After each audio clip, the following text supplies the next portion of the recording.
Hello and welcome to episode 38 of the Pixel Related Podcast. It is a Sunday, April 9th. We are in the early afternoon Pacific Standard Time. That is 1:25 to be exact. We only talk in Pacific Standard Time because I don't know why I bring this up all the time about the time zone things. Yeah. Apparently I'm really self-conscious about my time zone. Time zones suck. Like, it really makes it hard to do coordination and stuff like that. Yeah. Coordination,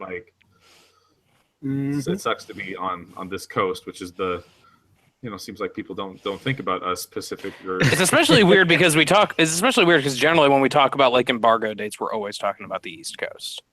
So that's what makes this doubly weird. As always, I'm your host, Kyle. With me today, as always, we're joined by Adam.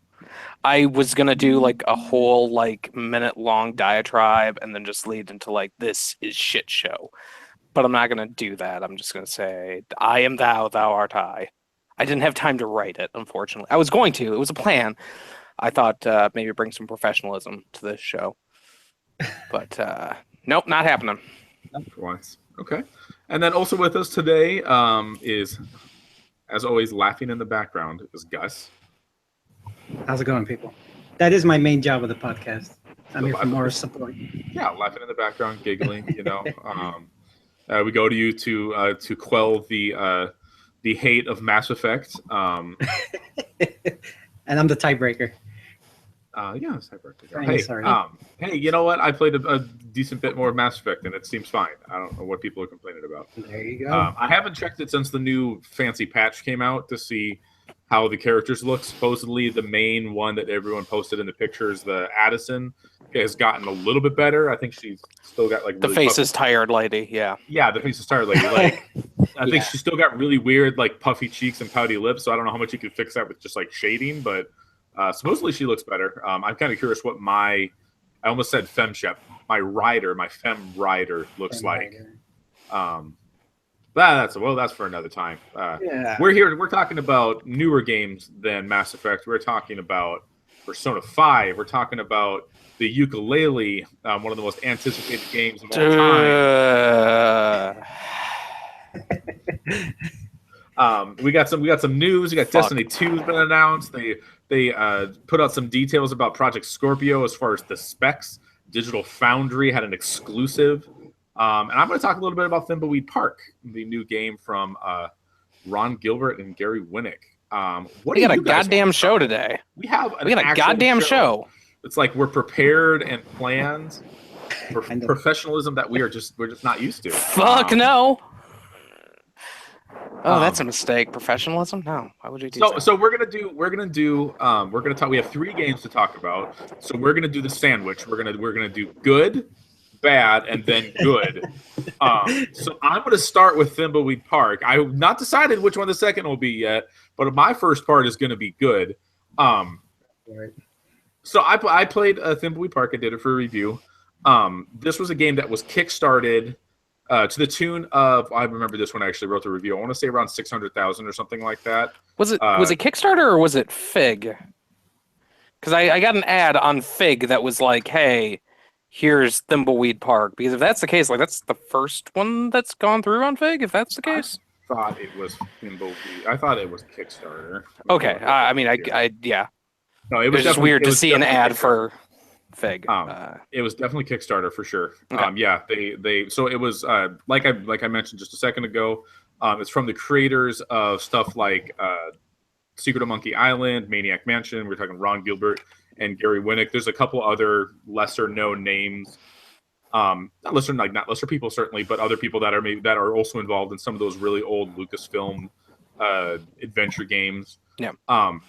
And so this is a game. The way that they described it in their, I don't know if it was an interview with Ron Gilbert or if it was the Kickstarter or whatever. Basically, they wanted it to be like you are up in an attic, you pull open a drawer, and you just find this game. And you're like, wow, what is this old 1980 something game? I had never heard of this before. You put it in, you play it, and that's what it feels like. And for the most part, I think that's really what they accomplished with Thimbleweed Park. It is a classic, just like what Monkey Island looks like. You have the main screen with a character walking around. You have a bunch of verbs or actions at the bottom that you can click, and then click on other things to use that. So you can say look at this, or you can click open this, or you can click use and then something from your inventory and then something in the environment. So you can say use the balloon animal with the corpse. That's the thing that they show you in the Kickstarter in the very first video they did. So like it's that type of adventure game. It's pixel hunting. I'm not pixel hunting so much, although you do actually pick up little specks of dust as like a collectible in the game. So there is actual pixel hunting.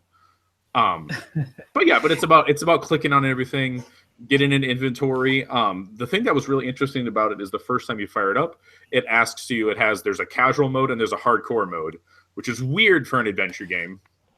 And they basically describe it as the casual mode is you're there to kind of see the story, like maybe you used to play adventure games back in the day. Maybe it's been a long time since you played an adventure game. So they will streamline some of the puzzles, maybe cut some of the puzzles short. Whereas the hardcore mode is the game delivered exactly full every last little bit. I actually played the casual mode first just because it sounded interesting, because I wanted to kind of try both modes, try casual and hardcore, just to kind of see the contrast of what they actually changed.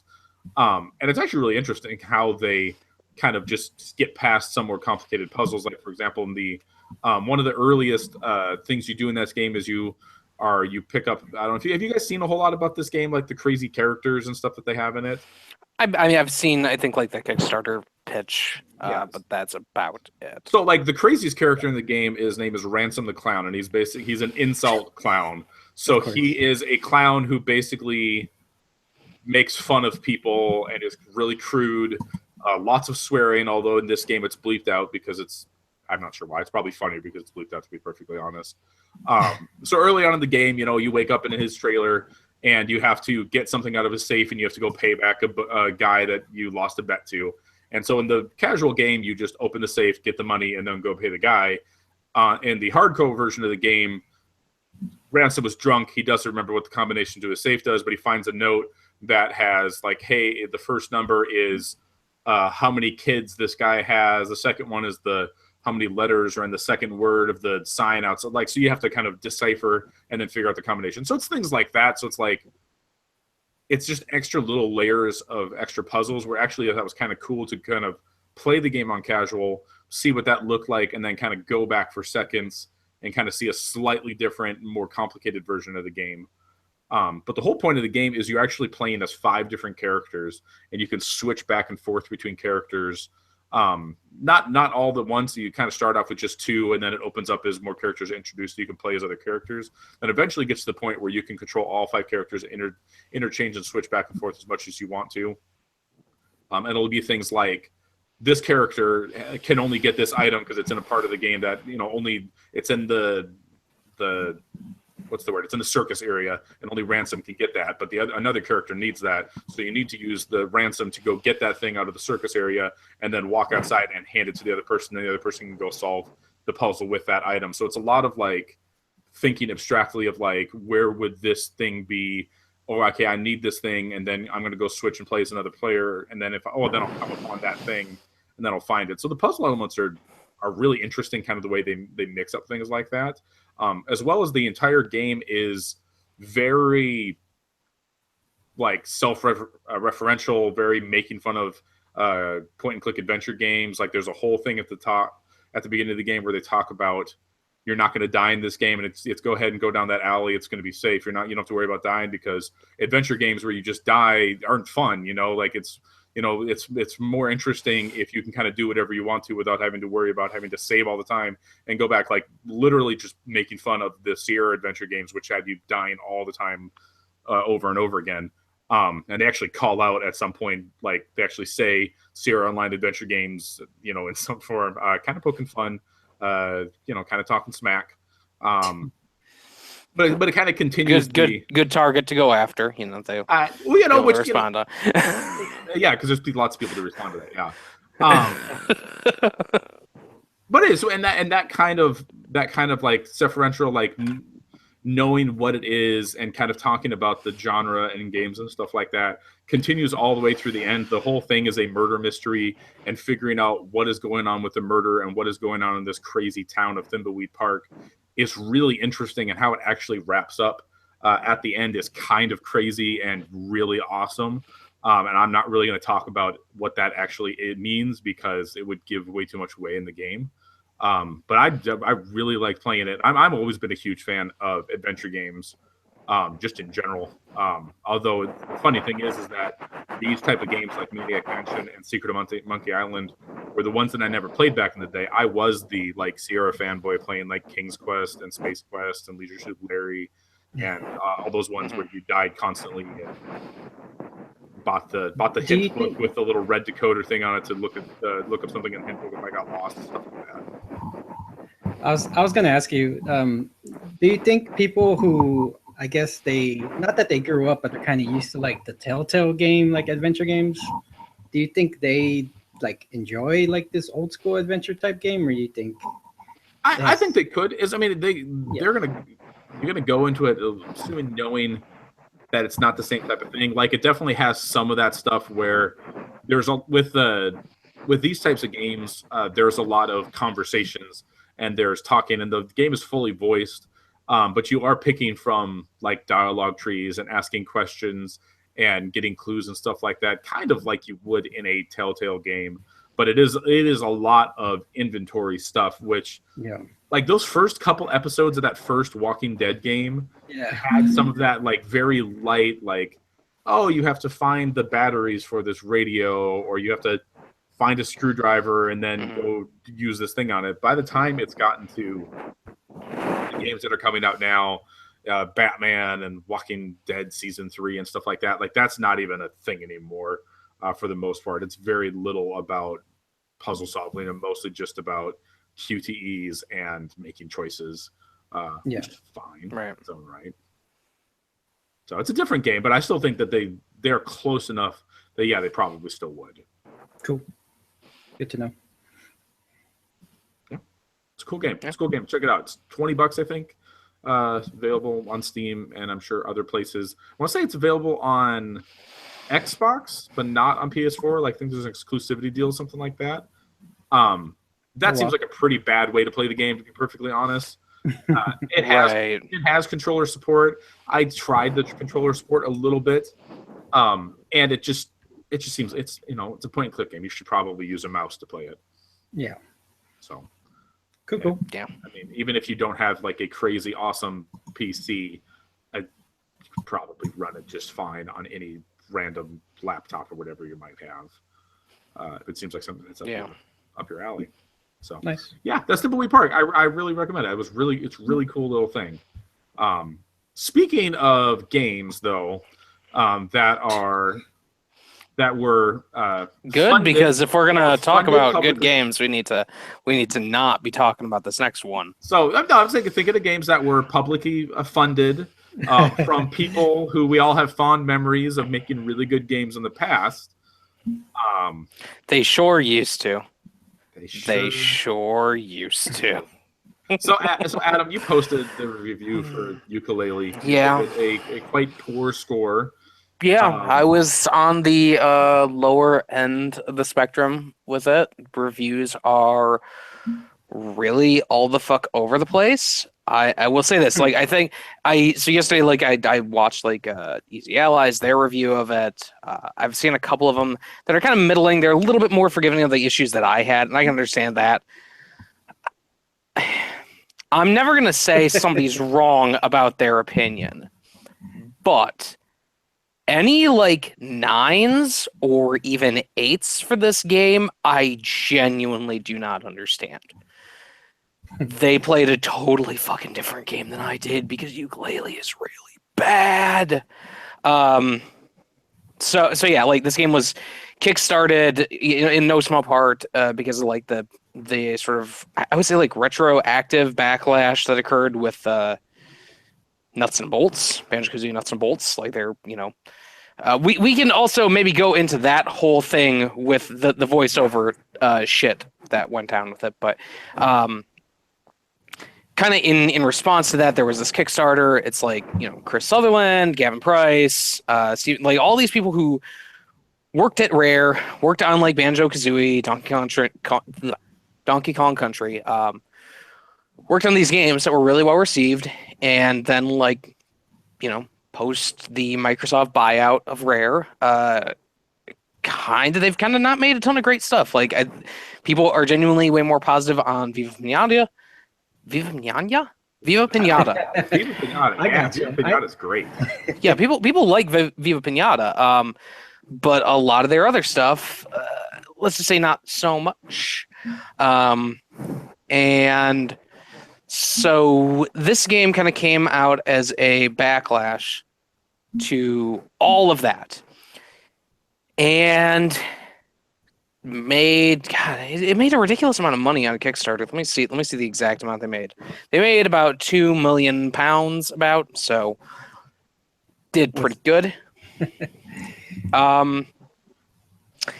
And this was like one of those games I was awaiting. I did a video of the like toy box thing they put out.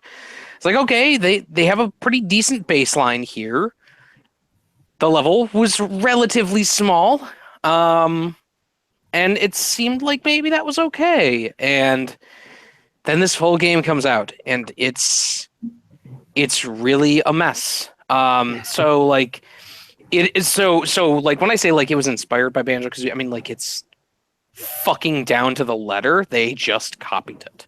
Let me. The name of the game is Yooka-Laylee, and it is a weird, funky spelling. So let me put it to you like this.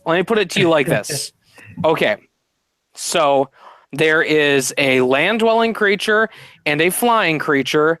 On that creature's back, they have to invade a tower of an evil person. They have to collect things to open up new areas. They also have to collect individual items that are just kind of scattered throughout. There are characters within the levels there are 5 of them each. Like it's fucking identical. And that. But no, Adam, I thought you were going to describe Yooka-Laylee. You're just describing Banjo-Kazooie. Yeah, exactly. And I actually think I would be more okay with that part of it. And I'm still like not. That's the least offensive part of this game. Like just because it copied something they did all those years ago, that's not necessarily the problem. The problem is that they designed these levels as this kind of advancement of the formula. So each level, you start out, you open it. There are a set amount of pages which sort of stand in for your jiggies in this game, but then you can use those pages to also expand the worlds out. They become a lot bigger. The problem is there is so much dead space within these levels that you end up, because it's a collectathon, right? Like the point of the game is collecting a bunch of shit.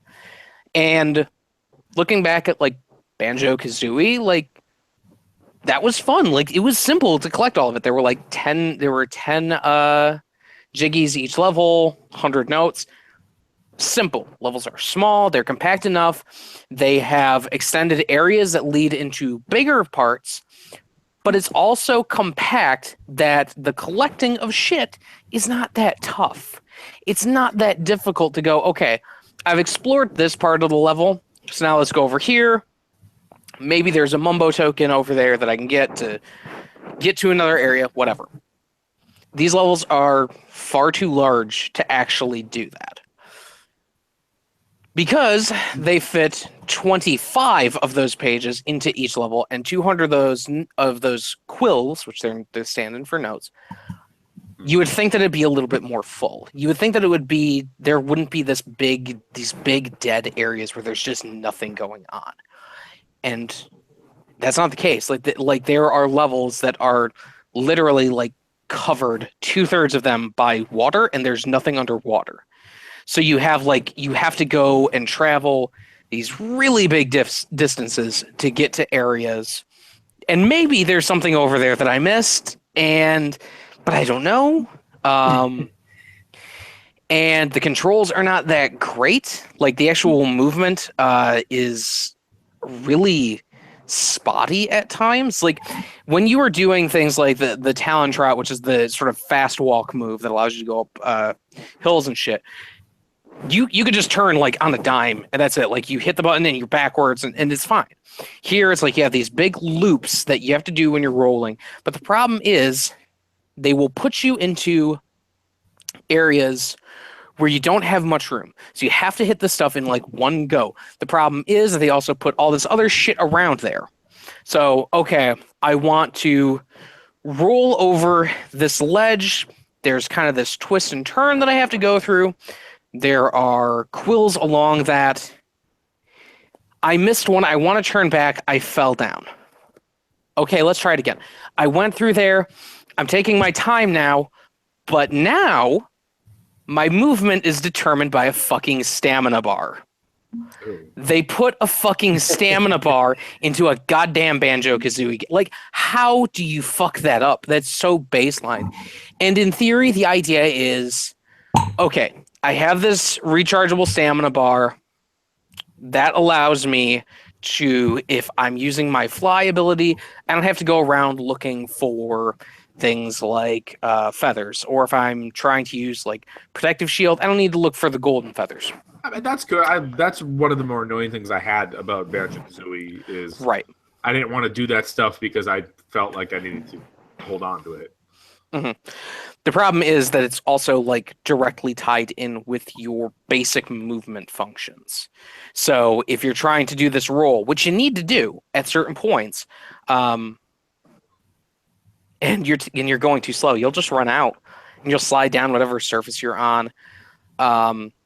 There's other things that are like super frustrating. They'll have you go through like these sections that are, hey, you need to use a snowball to freeze something here, and you might have like a target range.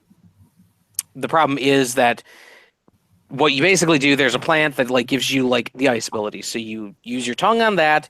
You have a set amount of time with that, but also the things you're targeting have a set amount of time.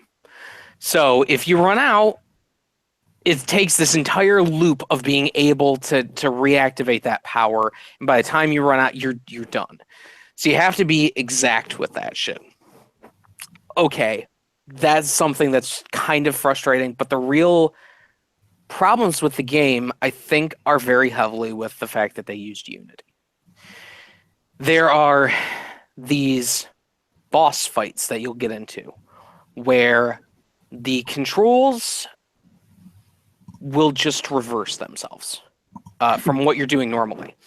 They'll reverse themselves. The camera will be in a locked position, which is a bit more rare with this game. Like there are those locked position points, but here, because of the way you have to move, like the locked camera does fuck you over quite a bit.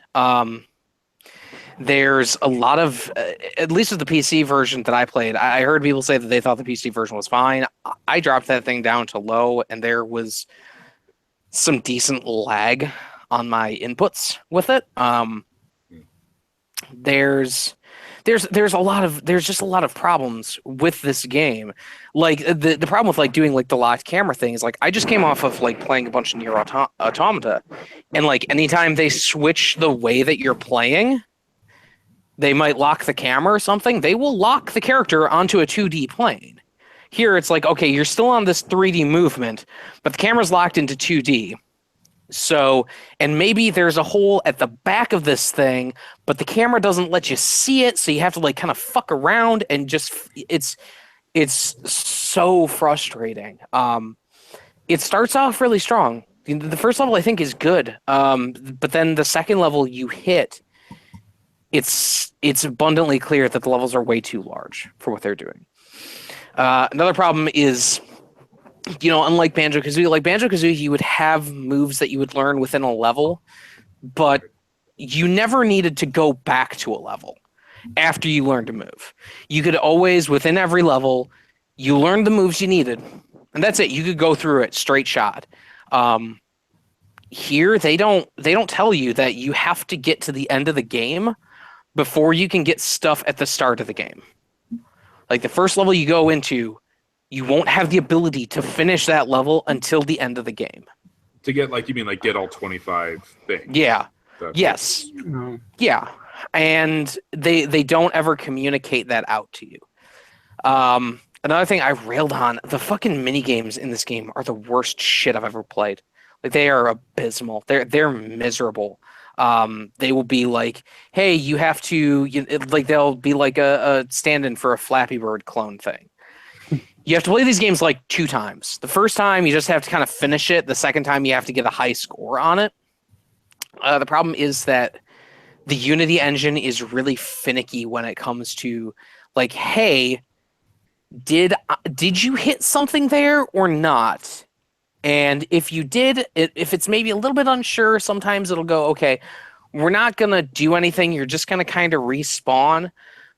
But then the same thing will happen again, and then you will like lose everything you've collected up to that point. And like I said, the second time you go through it is score driven. So you can get to the end of a level, have enough to finish it off, but if you get hit by one fucking errant thing, you lose a third of whatever you collected up to that point. You can avoid a lot of shit in this game. I think if you do avoid it, it's better to play, but you shouldn't have to. Banjo-Kazooie, you never had to avoid anything. Maybe you don't like a boss fight, or maybe you don't like a level. Fine. But here, there are things that just basically do not work. From like a technical standpoint, they do not function correctly, and you have to avoid them if you want to enjoy your game. Like, that's fucking miserable. I should never have, like, all of the levels, all of the things that you do in Banjo-Kazooie. Like, I've played Banjo-Kazooie probably every few years or so, and every time it's a really good experience. Maybe I have a little bit of frustration here and there. It's never been this bad. I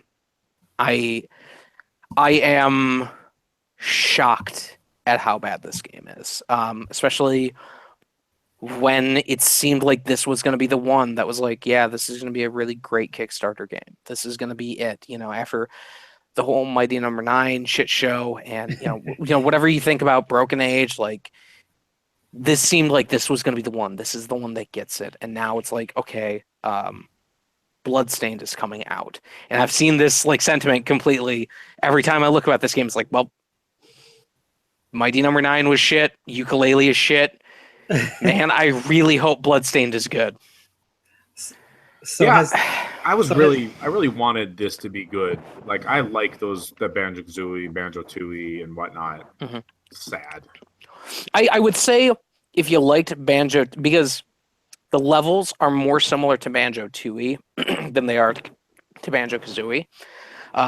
Banjo-Kazooie had a lot tighter levels than Banjo-Tooie did. I've always found Banjo-Tooie to be way more enjoyable.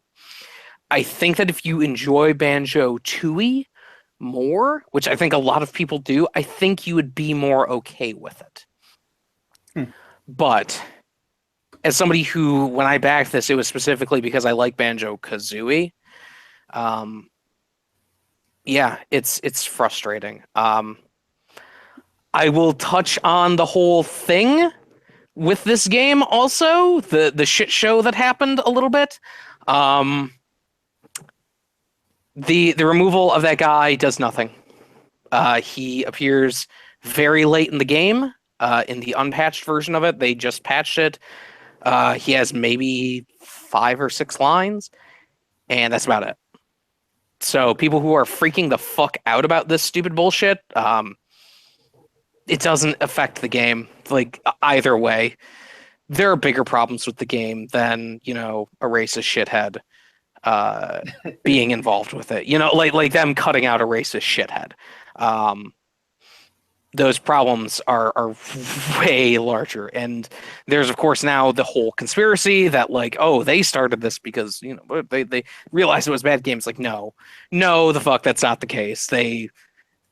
You cannot have a company that stands and says, we're going to include a guy who says shit that's really nasty like that.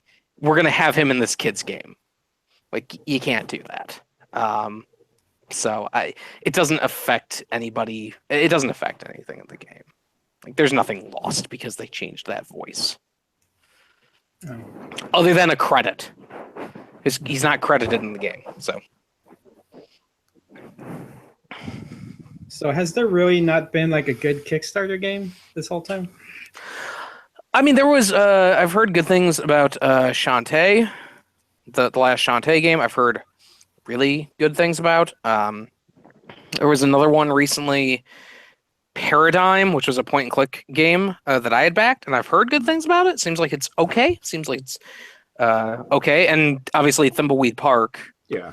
Oh yeah, that was good. I would say like of the bigger ones though, the ones that like, you know, hey, we're busting down the doors and we're making all kinds of money. Like I can't think of one that's been that good. I think Broken Age was well I think- received, but I think a lot of people got caught up in the way that they split that game in half. Yeah. They kind of came in and were like not asking for more money, but like selling the first half of the game. Like I think people got caught up in a lot of that stuff. Where I think I never played Broken Age. It was Broken Age was also a thing where like it was very easy once I played through the first half of that game to completely forget that there was going to be a second half of it. Right. I played through the first half and I just never finished it because, you know, if it would have been a lot easier for me to just be like, hey, let me play this whole thing at once. Right. I think like that game. I think that's a big part of its problem. I'm trying to think of other ones. I'll say there've definitely been good Kickstarter games, but of like the highlight, like top of the line ones that make the most money and are really well anticipated. The last couple ones have been, I mean, Mighty Number 9 and Yooka-Laylee are the two of the more recent ones, and they both seem pretty bad. Yeah. I mean, like there was. I'm just kind of looking at my Kickstarter list of stuff that I backed. Like Frog Fractions 2 was great, but that was again the small one. Quiplash is still fun as shit. Bard's Tale 4, haven't heard a fucking thing about that game. So, and then there's We Happy Few, which is getting better from what I've heard, but not the ones that have busted down doors and done a lot of money. Not so much, you know. All right. It's like I said, it's disappointing. This game seemed like it was poised to could have offered the same type of nostalgic experience of people who were really liked Banjo-Kazooie, and it sounds like they didn't do that. Well, in some instances, people were like, "Hey, remember how the camera used to be really bad on the N64? They brought it back, you guys. Yeah. Just like you remember, the camera's really." They brought back the wrong thing. I mean, there's, you know, there are other. The thing is, there are other kinds of these platformer games out there that have either been funded. Like there's, you know, Hat in Time, which I think is coming out this year. There was Poi, which came out I think last year. There are other ones of these sorts of collecty 3D platformers. But I think this is the one that, because of that backlash that hit with Nuts and Bolts. Like I said this also, like at least Nuts and Bolts realized that the levels were too large to be walking through. Like, you know, like I think that game, if it was maybe not named Banjo-Kazooie, it'd be really well received. But at least they realized that, like, hey, these levels are too large. We need to have a faster way to move through them. Yeah. Here, it's like the levels are too fucking large, so let's not do anything about it. Let's put a stamina bar so we restrict how fast you move, you know? It sucks. It sucks so bad. It sucks that this game sucks. I'm mad about it. God damn it. My name is in these credits. My name is in this game's credits because of the Kickstarter. God. You know, okay, I forgot to mention that. So Thimbleweed Park, like I was saying, was a Kickstarter game. So the Kickstarter like perks or whatever they call it, like there's some really interesting stuff in Thimbleweed Park. Like people have like 5,000 or 3,000 like voicemails they created for the game. So there is a phone book in the game, and you can call up these random numbers of these random people's names, and the majority of them have some type of custom voicemail that some random guy on the internet left so that their voice is in the game. And there's a library where you can click on all these books, and there's little excerpts of a fake book that a Kickstarter person, wrote. And there's a little thing that pops up that was like, this was not designed by us. This is from the Kickstarter community. Like, we're not responsible for whatever's in here. Like, it's cool little ways to kind of like to go back to those people that did help to make Thimbleweed Park possible by including so much like Kickstarter stuff inside the game. That's cool. Come on, they made a looks like an actual floppy disk. Oh, I'm sure they demo for this game. That's great. That's great. I'm sure that was one of the things that the Kickstarter perks or whatever they did. That sounds right. Yeah, that sounds exactly like what I would expect from a game like this. So Adam, don't be sad about Yooka-Laylee because there's a way better game. There's a way better game out this week. A really good game out that will make you forget about it and your life and everything else going on. Yeah. Is it really like 100 hours, like average long? Like I am getting into the second palace. Like, I've just hit the starting point of the second palace, and like there was like some pause time. Like, any pause time counts towards the overall time. But I'm at like 18 hours, and I'm just getting to the second one. There's also like a very long, drawn out sequence between the first palace and the second palace, where you just kind of have to click through text. I mean, look at. There's a lot of story in this game. So we're talking about Persona 5, if you didn't catch on. Like, you play like the first 2 hours of that game, and you will maybe fight once. Maybe if you're fast enough, you'll start fighting a couple things in that first palace. But like, there's a lot of story in this game. Yeah, you get like that initial starting thing that happens. As you're escaping from the police. And then it's like, okay, we're back to being a Persona game. Long ass intro time. Yep. Yeah. Yeah. How far are you? How far are you with that? I'm in the middle of the first palace. I think my timer has me at somewhere around 7 hours or so. Okay. I'm just starting to map out the first. So okay, like if you've played Persona 4, it is very much the same type of layout as Persona 4. Obviously, a totally different way to get into the other reality, and all the characters are different, except for like Igor is back in the Velvet Room, even though the Velvet Room is very different. It's not a lush limousine like it was in Persona 4. Now it's a prison. That's kind of interesting. They're always they've been a little bit different each time. Yeah, exactly. I mean, I feel like the one everyone talks about is Persona 4. That's the only one that I have played. Actually, I have not beat Persona 4, but I have probably put 30 hours into it at some point, and then I don't know, got busy with other stuff. This game is a lot like Persona 4. It is overflowing with style and interesting characters and crazy stuff that's going on. It's awesome. I love it. It's not very different as far as like combat and stuff like that I've seen so far from Persona 4, except for the way that you collect personas, which is really cool. I love that change the is style great. Of this game. Yeah, I the way love they the style of this game so much. The way they've changed how you collect those, I think, is so perfectly fitting for this game. Like it's just really good. Yeah, like this game again, like it is very much just drawing on stat, which was the thing that Persona 4 did above everything else. Was just here's a bunch of stylistic art, looks really good, looks really clean, and they just did that again, except they kind of added some shaders to it as well. Man. It's really good. So I'm like I said, I'm getting into the second palace.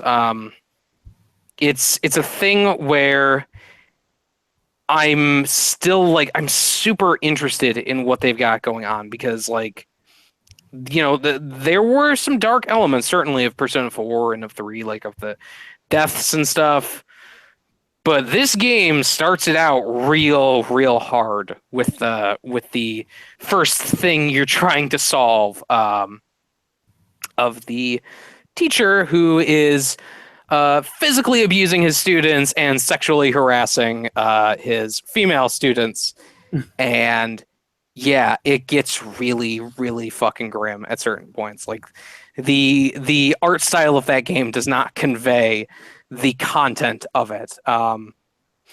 Getting into the second one, they're dealing with some other really weird shit with it. Like Persona has always kind of had this darker tinge to it, but I don't feel like it was quite at this level. Like, the thing I think that everybody goes back to with Persona 4 was like the character who was in the closet about being gay, and then you went into his, what were they called in Persona 4? His tower, whatever it was.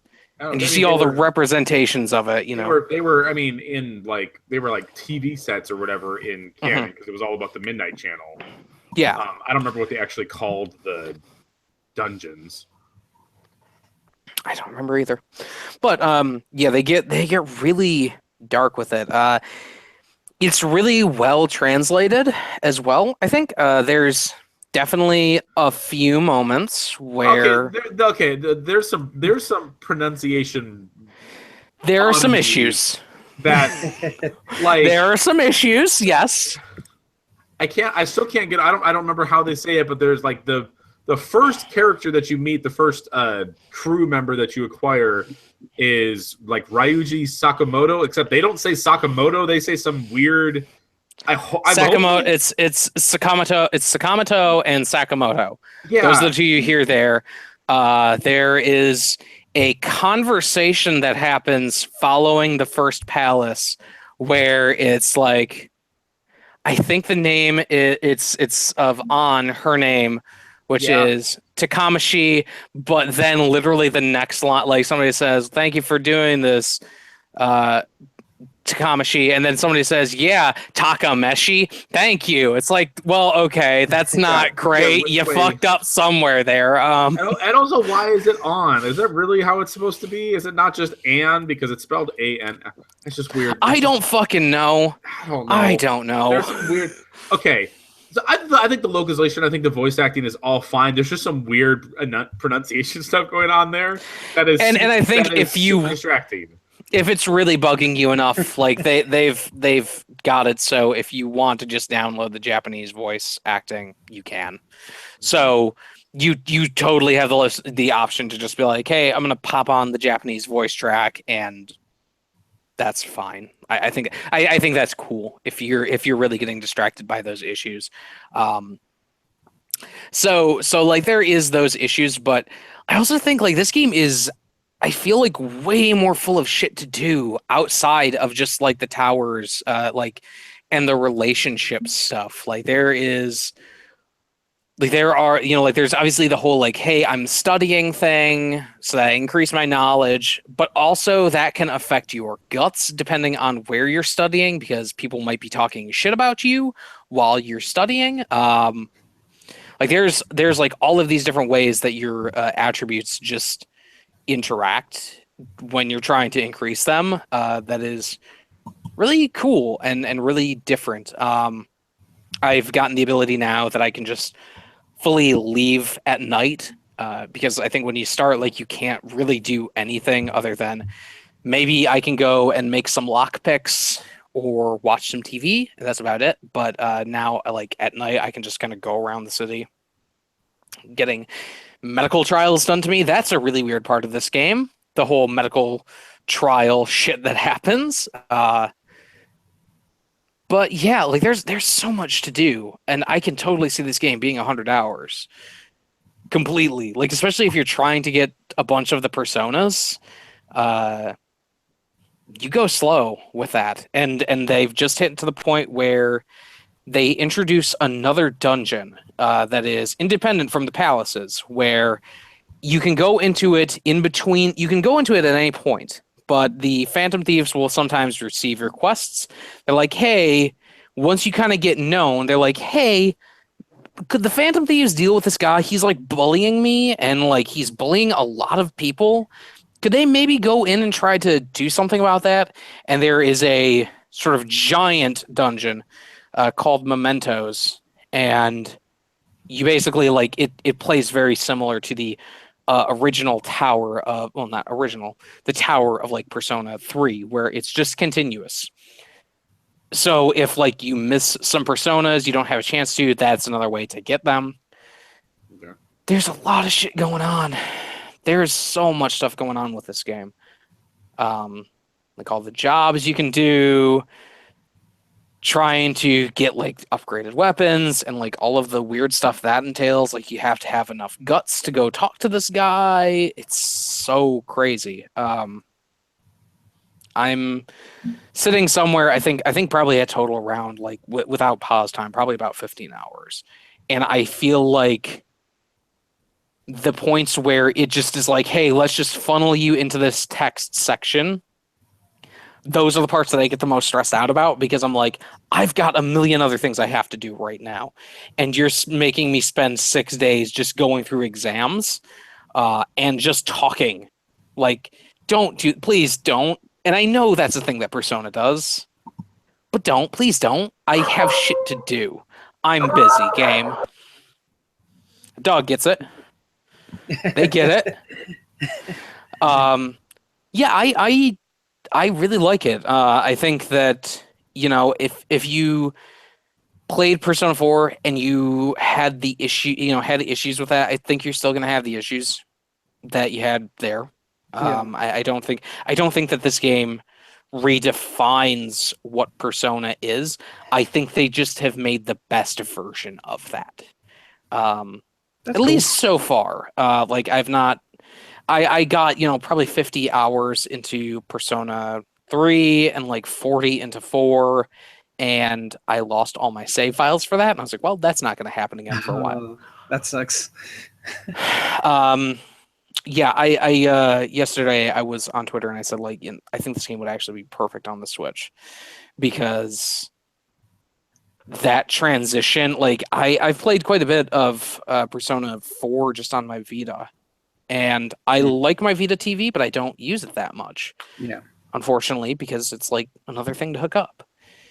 I think that ability to like transition on the Switch would be really cool and really useful. Hey, so what's going on with the streaming limitations on this game? Like, didn't this come out in Japan like 6 months ago or like a year?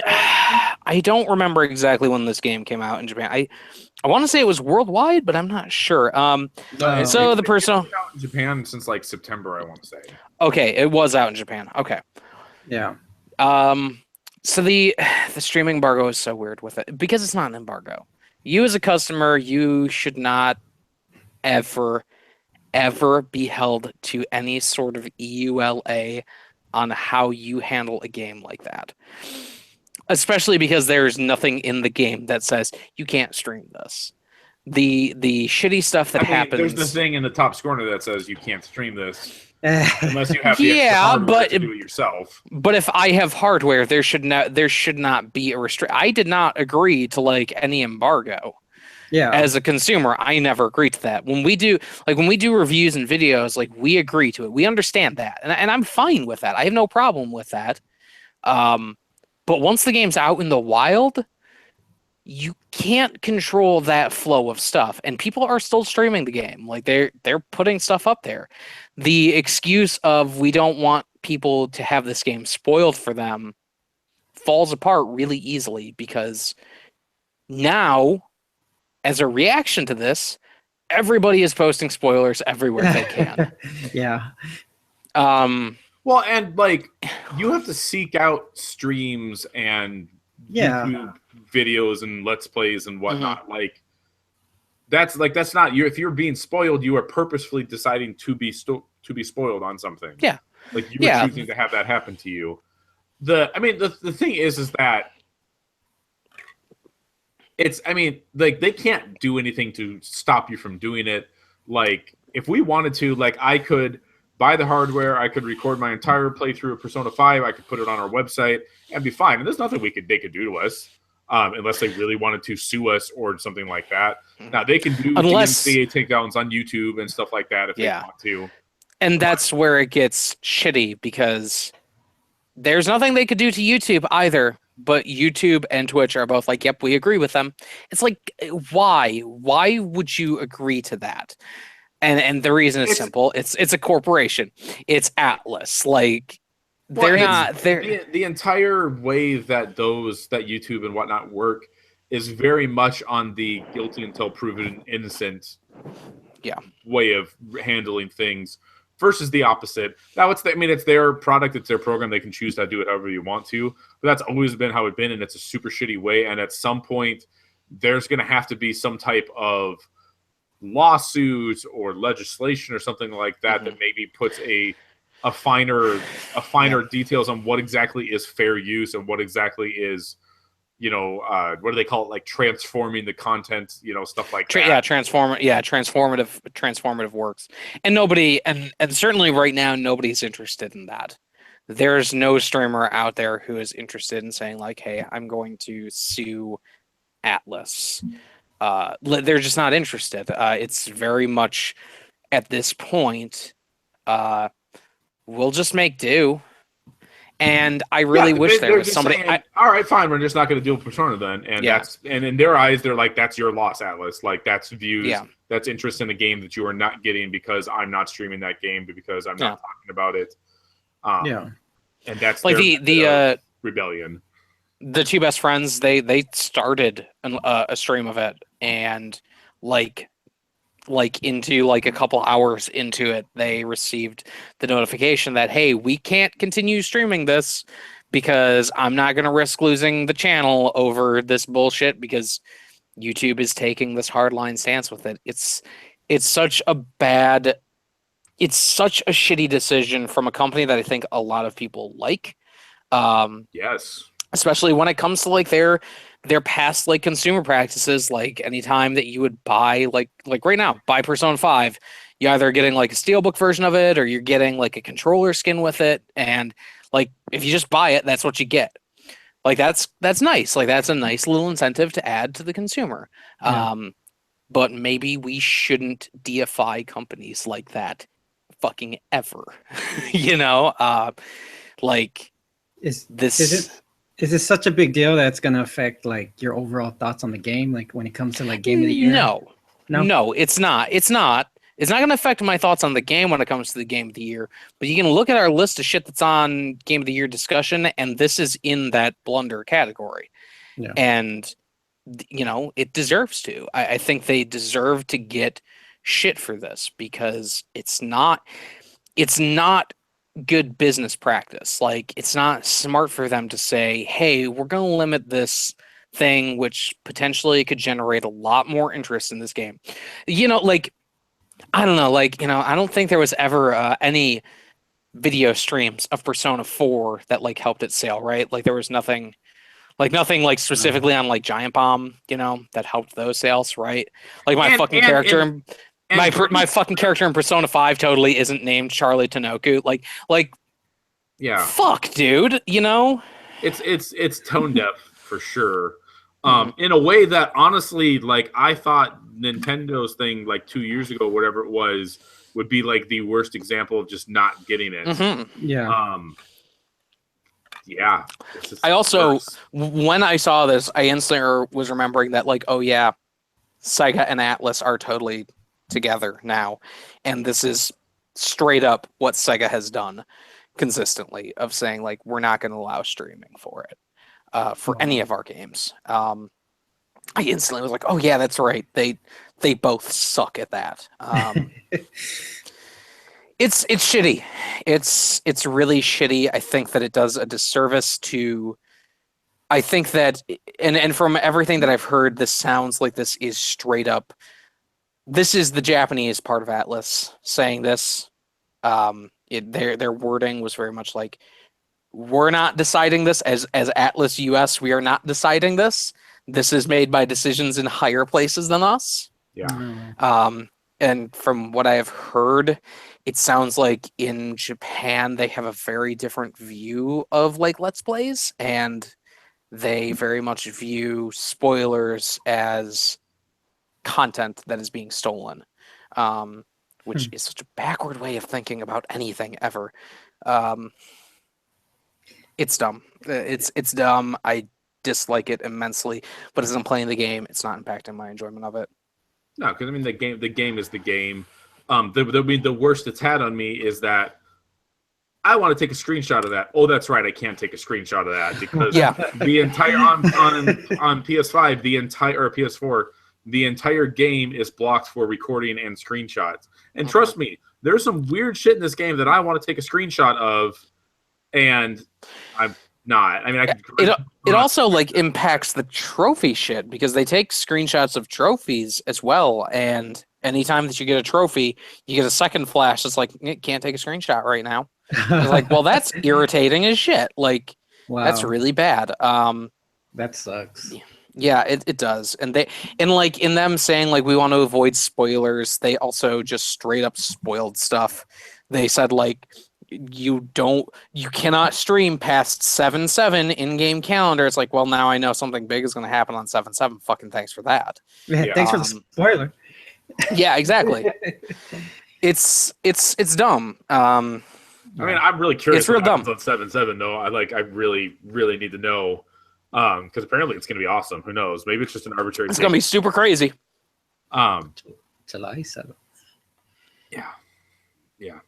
No, it's a fantastic game though. Like I am really enjoying my time with it.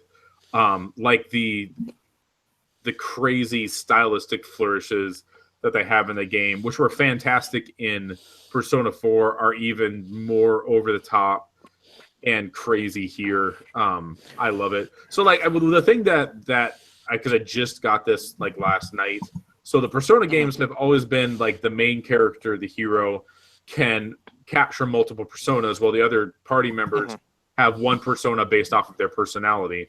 And so in Persona 4, it was something along the lines of you fought the battle. At the end of the battle, you have a chance to get to get cards, and what those cards could be personas, or they could be items or whatever, and you could do various things to try to get more cards or whatever. And so that was so that you were kind of constantly playing this system of trying to get these cards and try to unlock personas.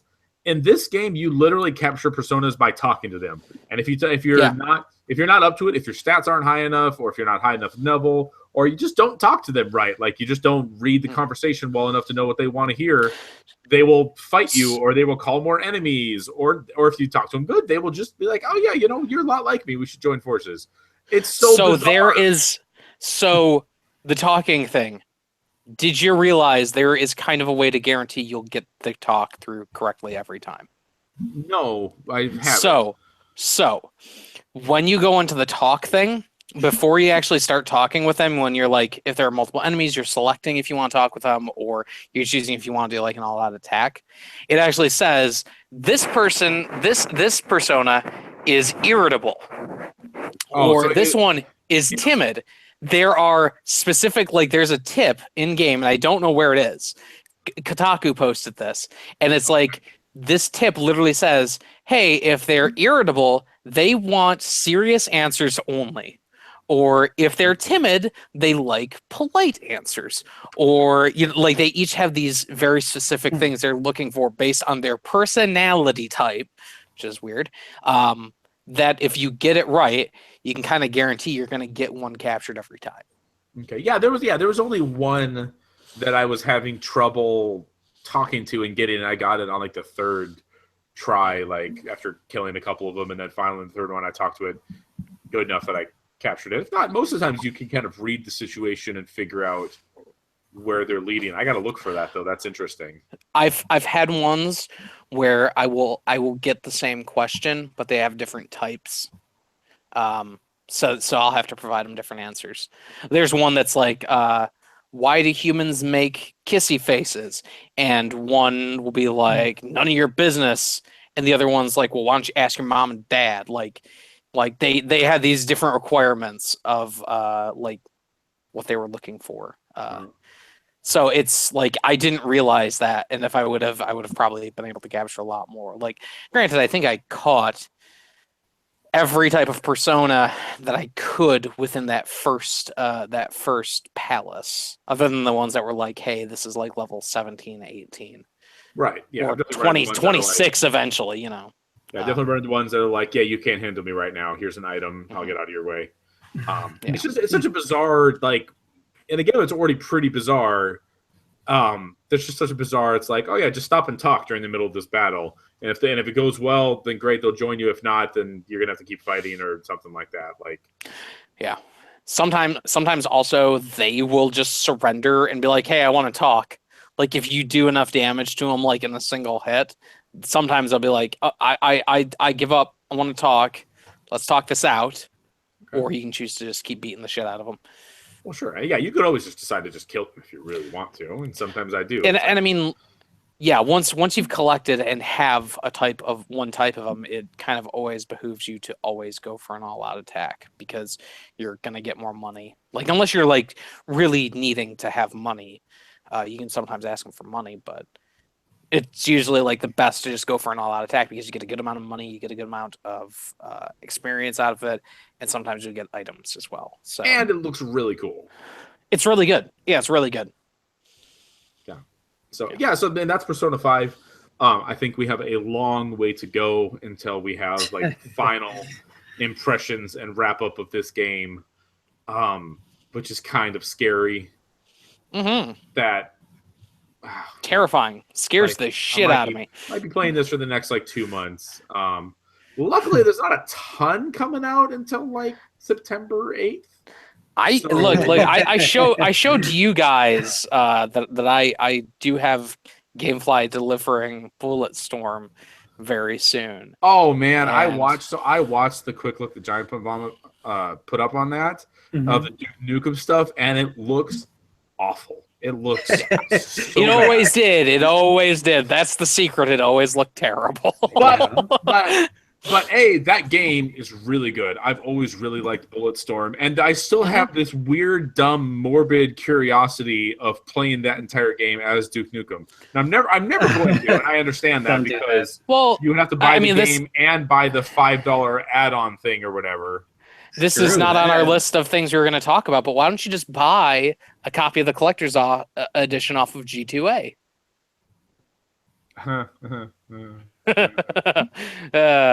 Yeah, fuck Randy Pitchford.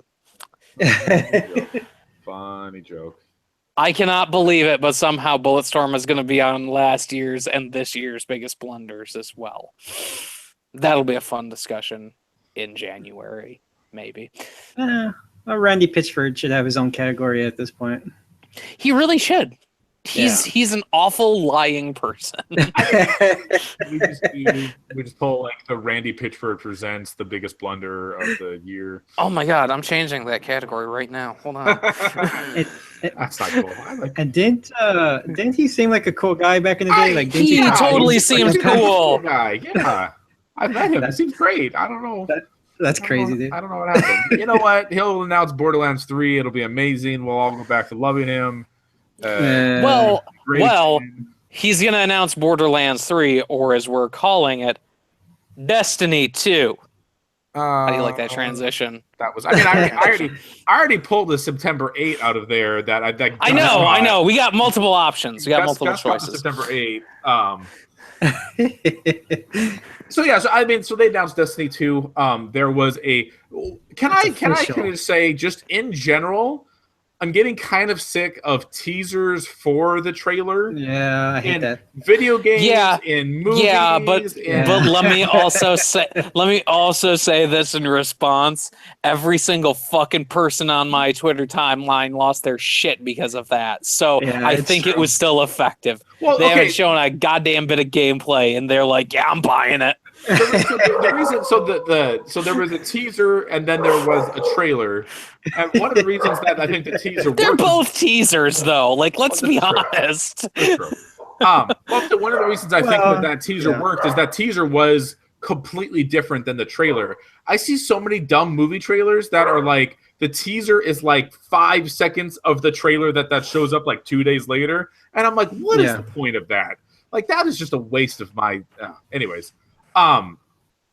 So Destiny 2, we don't know anything at all. We know that the Cabal destroyed the tower. All of our stuff is gone. There is an actual in-game canon reason for why all of our stuff is not carried over from Destiny. I think that's really cool. It's really dumb, but I think that's really cool. It's super dumb, but they had to make an excuse for it. Like they had to. I just like they're just like all our stuff is gone. Like there's literally a shot of some crazy vault with all these guns just blowing up, and I'm like, you know what? Props. Like props to you, Bungie, for just being like we're making a reason for this. You know, they have to blow everything up. I've thought about this compared to Mass Effect and Mass Effect 2. Like I think at this point, I think they've probably figured out what they want Destiny to be going forward. And they kind of have to blow up everything having to do with Destiny so that Destiny 2 can be the thing that carries forward. We have to kill Destiny in order to make Destiny 2. It has to die. Like in the beginning of Mass Effect 2, they kill Shepard and abandon him from all of the people that he knew from Mass Effect to then make the game that Mass Effect 2 was supposed to be, you know, changing the way the powers work, changing the way the weapons work, blah, blah, blah, all that stuff. And I really hope that they take it to that type of level and they expand on it, and they've learned enough in the last 2.5 years, 3 years by the time this comes out that it'll be, you know, that it will be the game that we were promised from the get-go, or better, maybe, who knows. They're going to have a gameplay reveal next month, like May 18th or something along those lines. Cool. Nice. Yeah. So I mean, so that'll be really before E3. So yeah, that'll be the thing. That'll be us really seeing what exactly that game is about. Where they will hopefully. Destiny is Activision, right? It's Activision, right? Yes. Yes. I mean, Activision. Published by Activision. Yeah. I mean, yes. Yeah. Yeah. Which is why it wouldn't be at E3. Is the point that I was trying to think of there. I mean, Destiny's been at E3 the past couple of years. It's been, but like Activision doesn't have an Activision presence. No. Like Activision. No, it's always at the the PlayStation conference is where it's always. Yeah, it's always at the Sony show. Yeah. And probably will be again. Yeah, probably will again. It sounds like those exclusivity agreements are carrying right along into Destiny 2. And also Destiny 2 is coming to PC. So now we have problems about where are we going to play Destiny 2. No, you don't have problems. I probably don't have problems. I probably will still play it on PS4, to be perfectly honest, just because the people I play Destiny with are still on PS4. Yeah. It's tempting, though. It's tempting. You're going to double dip. I'm not going to double dip because I don't got time for that. Like, I've honestly thought about it with Xbox One because there's a decent amount of people that play that game on Xbox One that I know. But I don't have time to try to get all my characters to 400 and do all these raids and all this blah, blah, blah on one console, let alone on a second console with another character involved. So now if they could come up with some type of like cross-platform like account or something like that, where you just log into your account and you were the same Guardian, whether you're on PC or PS4 or Xbox. There's no real games that have done that before. But Bungie's big enough that they maybe could pull something like that off, or maybe it'll be Xbox or what's it called? What's the Microsoft Play Anywhere? What do they call that thing? Play Anywhere. Yeah, Play Anywhere. Maybe it'll be that. And so maybe, I mean, I doubt it because the whole PlayStation exclusive thing that's going on, but yeah. Did Xbox One ever get all the content from Destiny 1 that PlayStation players have had forever? I mean, it's been on a 1-year delay, so like so they will have the stuff from Iron. Yeah, so like imagine this. So like there was a PlayStation exclusive strike, which I want to say was the Nexus strike. Sounds there was weapons like the Hawkmoon and stuff like that. They didn't get that until the Taken King came out, which is crazy. Just crazy. Three content drops or two content drops. Like before they got that stuff, which is old hat to us. That's why there was like a mission like right off at the bat with Taken King where you got like a free exotic, and I think it was basically you just got a Hawkmoon because all those people with Destiny 1 and Xbox never had Hawkmoon before. Oh, I remember when that came out, I was making fun of it. I was like, Hawkmoon, why do I want this shit? Yeah, I think that's what it was. Yeah, I think it was giving everyone a Hawkmoon just because it was new to half the people or so that play that game. That's rough. That's like a year is rough. So hopefully it's not that bad going for Destiny 2, but it sounds like it might be the exact same deal. It's still under the original contract, or it's a new deal that they made, or whatever. But that kind of sucks. Don't need to do that. I mean, it does suck because if you have Destiny 2 and you say want to play it on your brand new Xbox One Scorpio, how do you like that? Second one in a row. Boom, Ding, I'm out. Ding, ding, ding, ding. Ding, ding, ding, ding. So the other thing was that came out this week was Digital Foundry and Game Informer, was it? Who was the other? It was the Digital Foundry partnered with someone to put it up. I don't remember who it was. I should pay attention to that more often, but whatever. So basically Microsoft got together with the people who honestly we would want to know anyways about what's going on with the specs on the Scorpio, to kind of give us estimates and specs of the raw power of the Xbox Scorpio. That's all it was. I think they were showing off some type of Forza game with it.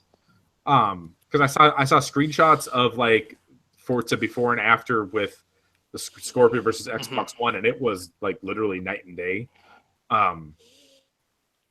It's really strong. The Xbox Scorpio is supposed to be a good deal stronger than the PlayStation Pro. The term teraflops got thrown around. We're talking 6 teraflops versus the PlayStation 4 Pro, which has about 4 and some change teraflops. And I want to say like the original Xbox had like 1 point something teraflops. Yep. It totally means a lot to me. So, I mean, Adam, of course, as you know, teraflops, it all stands for trillion floating point operations per second. We all knew this, obviously. But I mean, basically, from my understanding, it's a way of kind of just referencing raw graphical power. It's good. It's strong. It's going to have more memory. It's going to DDR5, which is what the PS4 Pro has, which is what the Xbox One. Yeah. One of the first things people were scared about with the original Xbox was that it was running DDR2 or maybe something like that. It was running like old memory technology, and people were a little worried about that when it first got announced. It's gonna have more memory of that. It doesn't have some type of hybrid hard drive that's coming with it, so it's like part SSD, part not SSD or something like that. Didn't I hear something or read something about that? I don't know. Maybe I pulled that up my nose. No Connect port. Because the Connect is officially extinct. Yes. Yeah, it totally is. It's totally dead. Thing. Which is the same on the 1S, right? Isn't they got like you have to have like a Connect breakout? Yeah, you have to have like a dongle thing. Yeah. But I mean, that means we're getting to the point that the Scorpio might actually be able to deliver on true 4K gaming like people didn't think was possible. I mean, we've seen that a little bit with the PlayStation 4 Pro. I don't have a 4K TV. I don't have a PlayStation 4 Pro, but there's definitely 4K experiences on there. And if the Scorpio is more powerful than that, it seems like should be able to do that. It should be able to, but it's going to require, like the same thing with the PlayStation 4 Pro, it's going to require that support from developers. Right. It's also going to require some games, because problem's not the power of the Xbox One. Certainly, it's that there are no fucking games for the thing. I mean, this does not fix that problem. This is nice. I will probably buy one because I have a 4K TV. And I would like to be able to do that. It has like a 4K Blu-ray player, so that's kind of nice. But am I going to buy any? I don't know. The problem is there's like no game. Like we've been talking about, like all of these games that are Game of the Year contenders, and like consistently they've either been multi-platform or PS4 exclusive. Yeah, but there's definitely been a feeling though, because the Xbox One is underpowered compared to just the original PlayStation 4, that it has been if you're playing a third-party game and you're not in the PC marketplace, that the PlayStation was the best place to play those games, because that's where they're going to run the best. That's where they're going to be the best, blah, blah, blah. Yeah. And so that could be a slight turnaround on that front, at least, where the Xbox could end up being the place to play your third-party games over the PlayStation 4, if they are supported that way by developers for their Xbox Scorpio version or whatever. But yeah, I mean, there's no games. They're not talking about the next Crackdown or the next Halo or whatever, new original IP. Right. Maybe we could do something like that. Halo 6. On that inevitably I mean, happens. it's coming eventually. This year's probably a little soon for Halo 6, but they could. Yeah. But anyway, so that's the thing. So yes, I mean, we'll have E3 is probably when they will get into it. They're not really talking like there's going to be a whole lot before, besides this Scorpio, spec stuff. Doesn't sound like we're going to get a whole lot more until E3 as far as like what the actual name of this, because they're not going to call this Scorpio. Well, it's not a bad name, but I doubt they're going to call it Scorpio. Xbox 2. The Xbox 2. TOO, though. Xbox as well. I mean, I think the obvious one would just be called like the Xbox Elite or something like that. Like they've already used that word before. I think that would be a good. I think you understand what you're getting with that. They can't call it the Xbox Pro, probably. Yeah. I don't know. Can they even call it the Elite though? Because there was also the Xbox One Elite. Yeah. That's been out there, so I don't know. Was there Xbox 720? Was there something that was the Xbox Elite? No, there wasn't. Oh yeah. It came bundled with the Elite controller and like a terabyte hard drive. Oh yeah. Then they can't call it that then. I didn't know that. I was just thinking of the 360 Elite. I don't know what's better. What's better than Elite? I don't know. I don't know. Scorpio. I don't know. Yeah, Scorpio. Fine. Fuck it. The full circle there. So I mean that'll be really interesting. The rumors that are flying around right now is that it will end up being more expensive than the PS4 Pro. It's gonna probably be $500. Yeah. Yeah. That, they say premium. It's not. It's also like not meant to replace the Xbox One. So, like, yeah, you're gonna put a premium price on it. Yeah, I mean it just kind of depends. I mean, but the Xboxes are going for like $350 or $300 now, aren't they? I mean, yeah, like they've been down to like $250 at points. Well, sure, yeah. I mean, I feel like and you can't possibly like I don't think it's possible to buy an Xbox without getting like 3 or 4 free games with it either. They kind of force you. Which is great. Fine. This is great. I mean, there's good games out there. But I do also wonder like how much this helps that sell base, because if it is a premium thing that is not meant to replace the Xbox One, how many people are really going to be interested in that in the general buying public? Probably not a ton, until it maybe comes down in price. And what does this do? This is nice. I'm gonna buy one probably, but I just want more games. I want I bought an Xbox One and pretty quickly, like it was like there's nothing here. Like there's not much. I don't think you should buy one, Adam. You're not gonna use it. Exactly. Like unless there's something that's gonna come out for it, I don't have much of a reason to. No. Yeah. Like I've been considering getting, upgrading my PC, and if the Play Anywhere thing continues as it seems to be, there's not much of a reason for me to. Because I could use that $500 and get a pretty good set of upgrades for my PC, and also be able to play a lot more than just Xbox games. I wonder like also if what they do with like VR with this, if they do anything with it, because like there was some talk about them partnering with Oculus at some point. Yeah. And I don't know if they do that anymore. I don't see. That's the thing that's really interesting is like, what are we about a year later? I feel like I said people saying like VR anniversary or something like that. The Vive's anniversary. It was a year ago. Okay. Yep. It was a year ago. They have like a whole sale and I feel like I saw something that was a Steam store. Yeah. Like I just don't know where VR is at this point. Yeah. Where it's still super. It's still super experimental. Yeah, it super is. Yeah. Like I think there's definitely when we brought it out to my fiance's family, like they were super into it, and I think that it provides a good night or two of like, hey, check this thing out. But I think for the general population, it's not going to provide much else. So, yeah, I wonder if they do anything with it, because they probably could support it if they wanted to, if it's got this with power this in it, model of it. they could.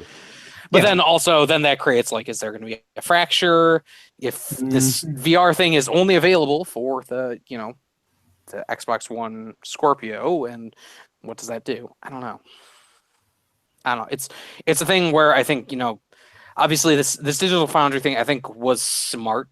I think it was super smart of them to go to Digital Foundry first, because those are the guys who I would trust to know that shit. Those are the guys who every time that I'm wondering about any game and performance, I'm going to like, hey, is there a video on that? Because I would be super into seeing a video on that. Yeah. No, I'm more interested just what that spells for the actual Xbox One and the life of the Xbox One with the Scorpio coming out. Like, because it seems like what they're talking about is an even bigger gap between the Xbox One and the Xbox Scorpio than the PlayStation 4 to the PlayStation 4 Pro was. Yeah. Certainly. So what does that mean going forward?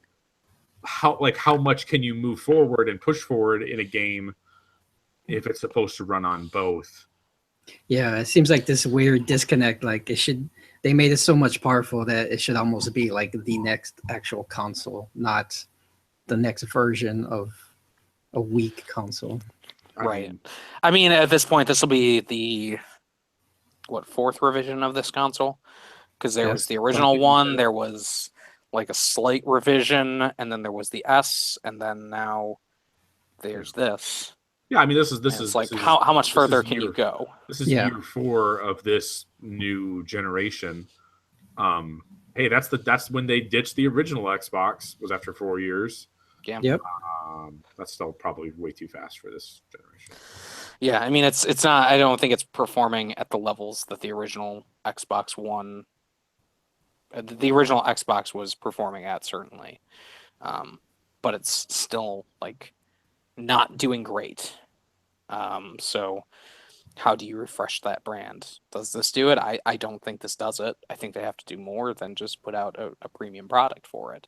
Yeah, it's got to be the games too. I mean, maybe they will really push it and they will release it at 400 and try to compete directly against the Pro with a better, overall system and stuff like that. I think there's also something to be said about they need to work on that interface still, though, too, no matter what console it's running on. Yeah, absolutely. It's getting better. I think the interface is getting better, but yeah, it's still a lot easier on the PlayStation to do the stuff I want to do. It's just busy. I think that's what it comes down to for me. Like the Xbox interface is really busy. And with the new update that hit, it's definitely running faster. They got rid of the dumb snap thing that I never wanted to use in the first place. So, like, they're doing things there, but still kind of a mess. Yeah. So I mean, we got a lot more to hear about with Scorpio from the poll that you put out there on the internet. Yes. People are kind of in the exact same boat where they're saying games. Like, that's what by far the winningest item on there is. People saying that the Xbox Scorpio depends on what games they announce for it. Yeah. Do you want me to read that right now? Go for it. So the poll that we put up for this episode was, now that the Xbox Scorpio specs have been announced, do you plan on picking one up? And then the choices were yes, day one purchase, no, not interested, depends on price, or it depends on future games. And we actually got, we got a handful of votes. Not too bad for last second poll. And like Kyle said, 57% say that it all depends on future games. With 29% saying it depends on price and 14% saying that they're just not interested. Yeah. So, and no one's saying that they're ready to buy it day one, which is good. You mean your people are smart, and you shouldn't be ready to buy it day one, not knowing how much it costs, not knowing what it's called, what games are going to be out for it. Cool. Yeah, we're going to try to do a little bit more, maybe do it a little bit more thought beforehand. When we put that out, it was kind of a last minute idea. And we'll do that again before we do the next podcast. So keep a lookout for that. I think that's pretty much it for this week. We definitely had definitely some good stuff to talk about. We got new games that are out, some good, some bad. We got got a console. Another console is going to be announced here. It's crazy. In what, 2 months?